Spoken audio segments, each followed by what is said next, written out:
Alright guys, TacticalRab again today. Hope you're all doing well and enjoying your day so far. On a pretty uneventful day in the Call of Duty world yesterday. Only the small matter of everyone becoming a free agent, it seems. Crimsix getting dropped by the New York Subliners, the third such team to drop him within just 4 years, and he's not happy at all. The dirty laundry gets aired, the beef behind the scenes of the New York Subliners comes to the surface. Crim and Porlex are calling out HyDra, calling out Drill. They then come into the call to respond. It gets really messy, really personal, but there's so much to talk about today. The toys get thrown out the pram completely, and it's absolute chaos. Very much intrigued to your thoughts in the comment section below. Hit the like button if you enjoy. Subscribe if you are new as always. I would really appreciate it. You definitely don't want to miss any of the updates on this one because, wow, like, it's taken me a long time to even wrap my head around what happened last night, and I'm going to do my best to break it down for all of you guys today. Firstly, though, of course, we've got to talk about all the free agents that happened as a result of the chaos of last night. Because yesterday was the deadline, right, of when teams had to extend their players in the Rostermania period, right? So if you had a player under a team option, a 1+1, the teams had to decide by last night, would they extend those contracts going forwards or would they not? Now, it's still possible for them to extend a contract and still want to get rid of that player. If there's a player in very high demand, let's say you're a Toronto Ultra and you still kind of want to get rid of Cammy or are thinking about trading Cammy out for Scrappy, you might extend Cammy's contract anyway, just because you know that if you do decide to release Cammy as a restricted free agent, like, he's still going to have some offers out there, you're going to get some money for him. So they might have decided, Toronto, let's just extend Cammy's contract, and if we do decide over the coming week or so that we do indeed want to make a change for Cammy, then at least they'll have some good offers for him, so it doesn't really matter that he's a restricted free agent and another team could potentially buy out that contract, which has now been extended. Now, for players that they think maybe there's less of a chance of that happening for, they've just, and also they guaranteed don't want to keep around, they're just going to say, okay, we're not going to extend your deal and you're going to be an unrestricted free agent. That is the case for Bance, right? So Ultra officially confirming they are making at least one move. That's the thing, just because they've made only one player an unrestricted free agent doesn't necessarily mean the other three are going to stay together, but it might be an indication. So yes, Bance, after all the talk about Ultra, would they make a move? Bance is the guy to make way. An interesting one, to be honest, because it's not clear which SMG player they would target to replace Bance. Of course, we thought he brought a lot to the team in terms of leadership and, well, I guess experience and chemistry and this type of stuff. But yeah, Bance is the guy to make way. I think it's probably been coming and maybe expected, but I would argue Bance is, top 2 players of all time never to win a world championship ring, given his history and tenure and the championships that he's won in the past, but has never got over the line of the world championship. So where does Bance go next? I think he should have some options out there. I think London would be kind of, London would certainly be considering Bance's services depending on where they could fit him in within the team. But yeah, so that was officially confirmed yesterday. I would like to talk about this more, to be honest, but we really can't because there's just too much to discuss. So the other players that became free agents, now look, Attach was already going to be a free agent. He was already going to be unrestricted because he's been there 2 years, right, and his 1+1 deal was at an end. But a lot of the other guys on Rocket, well, at least a couple of them could have been extended and they decided not to. Gravity, also from the Paris Legion, he's an unrestricted free agent, so they decide not to extend his deal. Interestingly enough, though, nothing else from Paris as yet on the state of Temp, Johnny, these other guys that had there on the team, Jimbo, even John, I think, was on the bench. They haven't said whether those guys are all unrestricted. They might have decided to extend at least one of those deals, or maybe it just hasn't been announced yet. But yeah, Gravity officially unrestricted. His 1+1 does not get extended. Same for Capsidal right over the Boston Reach. We did kind of wonder, could Cap be an option for some teams? Would they decide to keep him around potentially on their bench? They've decided not to do that. Capsidal is gone from the Boston Reach, as well as TJHaLy, who we looked at yesterday. And then Priest are also unrestricted free agents. So everyone on Rocker, all unrestricted, including Havoc. And Havoc was the guy that they could have extended. The other guys, Attached, Stanley, Priest, because they'd been there for 2 years, they were all unrestricted free agents anyway. There's nothing they could do about that because they were at the end of their 1+1s. They decided, though, not to exercise the option on Havoc's contract. That's pretty interesting because I thought Havoc might be a guy they look to keep around. They've effectively decided not to, and well, probably because they don't want to keep him right now. Yes, they might want to just re-sign him on a different structured deal, which might be why they'd release him. That's happened in the past when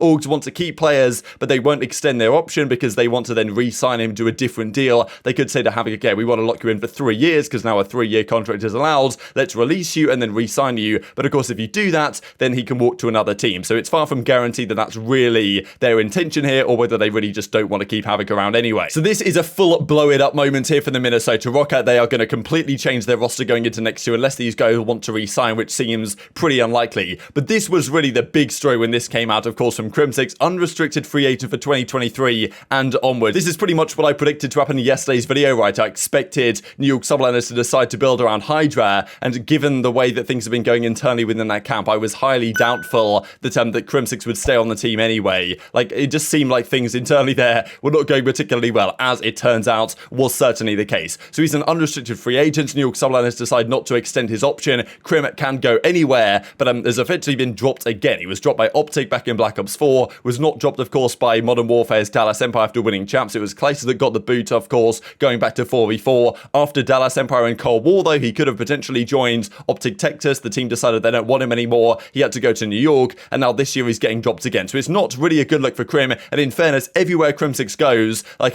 chaos and drama follows. So I think there's certainly some blame and attribution to be put here on HyDra and Drill and the other guys behind the scenes, because honestly, this stuff we're about to look at is probably not a good look for anyone. But still, you've got to say, at the end of the day, Crimsix is always involved in this type of stuff, no matter who his teammates happen to be. And well, as Raw the Monster says, I hope this came down to being your decision. And well, as Crim says, think we both know it never does. So saying, yes, he got dropped, he got released, the team didn't want him around anymore. This also though from Paul X, right? So Kismet and HyDra seemingly, kind of as I predicted yesterday, I think, is the players they're going to keep around, because Paul X is a restricted free agent. They've decided to extend his contract just in case they want to keep him on as the substitute for the team, as it goes on to explain here, because they re-signed me as a sub instead of letting me start somewhere else. That's an idea that they can do as an organization. Okay, yeah, keep him, effectively extend his contract, but they can say, look, we're happy to get rid of you if you can get a better offer, but otherwise we're going to keep you here as the sub. Now, after all this stuff that's gone down, it doesn't really paint Paul X in a great light either, to be honest, but, then again, he was the first to put his point across, so we'll dive into it. This is all the stuff that happened, though, before we talk about the drama. Crim, Attach, Havoc, Priestess, Sandy, all of these guys are either restricted or unrestricted free agents. The only guy that Rocket now has is Fame, who might be an SMG player they decide to build around going into next season. So, this is where things get crazy. They run an emergency flank. Crimsix decides, okay, he's going to come on. So, Crim comes on, Paul X comes on, the guys who are, of course, dropped from the team. So, of course, they're not going to paint things in a particularly positive light for the team. So, anyway, Crim comes out and says, like, the New York Subliners roster, they wanted to drop him for quite some time. They were effectively scheming behind the scenes to get rid of him. Goes on to say that HyDra and the Drill and the guys behind the scenes were planning to get Skies in, and they were talking about this for quite some time, way before champs, that maybe even Major 4 time, that they wanted to get Skies in next year for Crimsix. I wonder what Skies thinks about that internal dynamic now, but that still might be a possibility going forward. So Crim is saying, look, they planned this for quite some time. Like, HyDra wanted to get rid of me for ages now. Even Awakening says we all seen that one coming, right? Saying that, wow, like, Crimsix getting dropped, not exactly a massive surprise. Even I think TJ was throwing the dagger in here as well. I think it was this tweet. Yeah, attitude reflects leadership, captain. Kind of subtweeting Crim and saying, well, look, if you're going to be airing out all this stuff and talking trash about the players, like, that's not a particularly good look for Crimsix's leadership, and that might be what TJ's implying here. It doesn't at anyone, but, more than likely, that's what he was talking about, because this is what everyone was talking about on Twitter last night. So Awakening saying, wow, what a surprise, Crimsix got dropped, like, Skies was meant to be going to New York, like, yeah, kind of crazy stuff. And then he goes on to talk about the fact that a team was planning to make a change before champs even happened, right? The fact that there's no way you're ever going to win a world championship if the players on the team are already committed to making moves before the world championship even begins. So Crim getting frustrated, understandably, at that one. And even, Chrome kind of mentions here back at Core Havoc when he mentioned back in March, like, he didn't want to join New York because he felt like the team dynamic was going to be terrible. He probably hit the nail on the head, to be honest, right? If he was on that team, it might have been a very similar situation. The person who comes out of this best, to be honest, is more than likely Kismet, right? He sits there pretty stoic and is like, well, look, I managed to deal with all this chaos and still come out playing rather well. Then there was the accusations that HyDra just effectively did not care. So this is the whole, Kylian Mbappe type thing with the HyDra side of things. That this guy was effectively the chosen one of the team, and therefore he could do what he wanted and get away with it, right? He didn't have to try. He could stay up to 5 a.m. playing Valorant. Thought this meme here was pretty funny, actually. Effectively, the accusation was HyDra was barely even trying. Didn't really, didn't like the team, hated the team, didn't bother to turn up to practice at times, took a load of days off at times, and yes, maybe performed well individually, but Crim was saying, like, this guy had planned to get rid of me for a while, was just a terrible teammate, didn't really try and win, and it was effectively, like, well, partly at least HyDra's fault why the team didn't have the results they wanted. Dareel, of course, the head coach of the team, well, good friend with HyDra for quite some time, kind of a package deal in effect, comes in and says, look, that's not the case at all, because Riven, of course, was over there as coach, Bobble, right, and Dareel replaced him as head coach in the middle of the season. And in fairness, Dareel deserves some credit, because he managed to take this team that seemed like a disaster to shortly after being the head coach, he managed to, well, take this team to actually winning the Prime Classic, right? So I think he deserves some credit. But he's saying, look, all this stuff that he's saying is not true at all about the HyDra stuff, about the way that Dareel was dealing with things. Crimsix and Paul X were saying that, okay, Dareel was effectively like shutting down Revan, saying at Revan you can't even speak in practice, JP you can't speak in practice as well, that's their analyst, and was running a really tight ship over there and basically just like stole the head coaching role away from Revan. even though I'm not sure that's the way the team sees things internally. And then things like Ultra Kickoff, and this is where the handbags properly come out. It was like the Spurs-Chelsea game from last night, and Drill comes through and is like honestly getting ready to square up with Crimsix. He's firing back at all the stuff he says, and I'm gonna have to share the clips for you guys here. I'll share like, maybe 3 minutes of clips because there's so much to discuss. I'll just try and pick out the meat of it really to just show the extent of this drama. Was okay, like his mom flew in from town, right? And when we needed to practice the absolute most, right? After we won the Pro-Am, what did I say, Paul? I said, we got to go even harder now, right? Yeah. We just won the one event that didn't matter, right? Now everyone's going to be looking at us going into Major 3, right? Going into Major 3, Paco's mom came to town, right? And he was randomly given 10 days of you don't have to come into the office, which was a 2-minute walk, first of all. And right? I live 30 minutes away. Thank you very much. And everyone else was required to come in. And it's like, dude, like Paul, literally, Paul got in a car accident, right? Because he had to come in and he had to Uber back. You made him cry because you were just the worst teammate, like he never had, like before. Like you literally made someone cry because like... Because I was hard on him? Okay, so, right, so that was racist, right? That was not yes, racist. That was. You already, like, we already talked about that? Like, we already talked, and you said to me, yes, that was. Then we had the calls 3 or 4 times with Fish where you guys mentioned individually yourselves you wanted the staff to say more, to do more, and yet he didn't. That isn't on me. I didn't say about that. I agree with that. I mean, I agree with that. No, I'm gonna get to you in a second, but bloody hell! So all this two-faced manipulative, like, what am I hearing? Like, bro, you lied like about Skies. To be this data when you were most of the issues this year. Lied to Paul about Skies, bro. I fist bumped Skies like once, and you guys drew assumptions on that. You should have said. But Nero, you were saying you're gonna get to him. You're gonna get to him. What do you mean? No, dude. Ian, you were most of the issue this year. All of this backbiting, two-faced, manipulative stuff. You picked me against Bobble at the start of the year. He said, she said. The whole stage 2. Oh, Bobble said this. Bobble said that behind my back at the casino thing.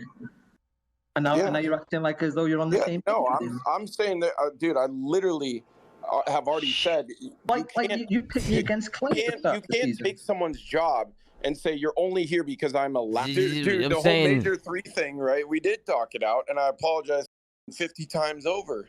And Paco came in. The first thing he said was, "You're a racist." So honestly, Paco, good luck in the future. You're dead to me. I really don't. Like, you gotta find your heart and soul, dude, because you're the coldest mother team with in a while. That's all I'm gonna say. Your team is hot. That's good to know. Player. Have fun on Valorant on your double dates. Yeah.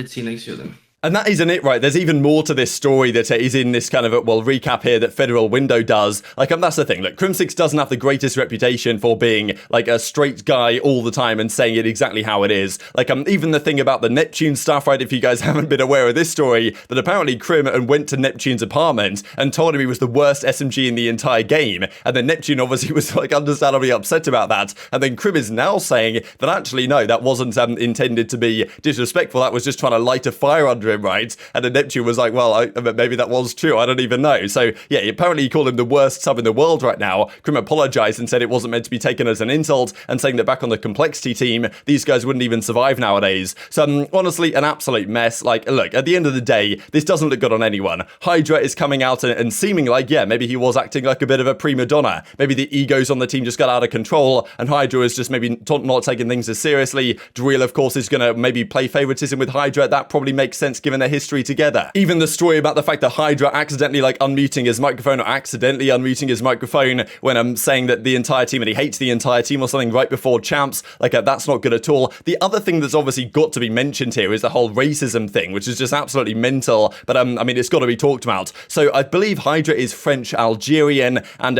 there was effectively it was being discussed that Crimsix had said at one point or another, like, I think HyDra had mentioned his family or whatever, because there was a rumor that HyDra wanted to like fly home or something because the team was in such a bad state. Even Clayster mentioned that earlier this season. So it does seem like everyone has kind of got a bit too big for their own boots here, to be honest. But then Crimsix was saying, you know, where is Algeria? What even is Algeria? And then HyDra, of course, took that pretty, you know, personally and was understandably offended by that, right? And, you know, using the word, you know, racist is pretty, you know, I don't know if we really want to be doing that. Maybe HyDra, relatively new to being in America, hasn't really spoken English for that long, may have been trying to use a different term, but he's been around long enough to know that, like, you know, you can't really just call someone that without some serious implication. Like, that's a serious accusation that, you know, we don't really want to be seeing thrown around. And then things even devolved even further into, you know, more personal attacks and absolute chaos. Like, you know, what a complete disaster, to be perfectly honest. But look, I mean, the COD scene, man, it never fails to deliver some absolute soap opera just like this. I mean, this is like just vintage stuff, to be honest. And even at the end there, I'm probably already shared the clip with you guys when Crim was like, look, I just, you know, you're dead to me, Paco. The good times they had, it's not going to happen anymore. Just so cold-hearted, wanted to drop him for a while. And I mean, look, at the end of the day, the subliners have just decided, like,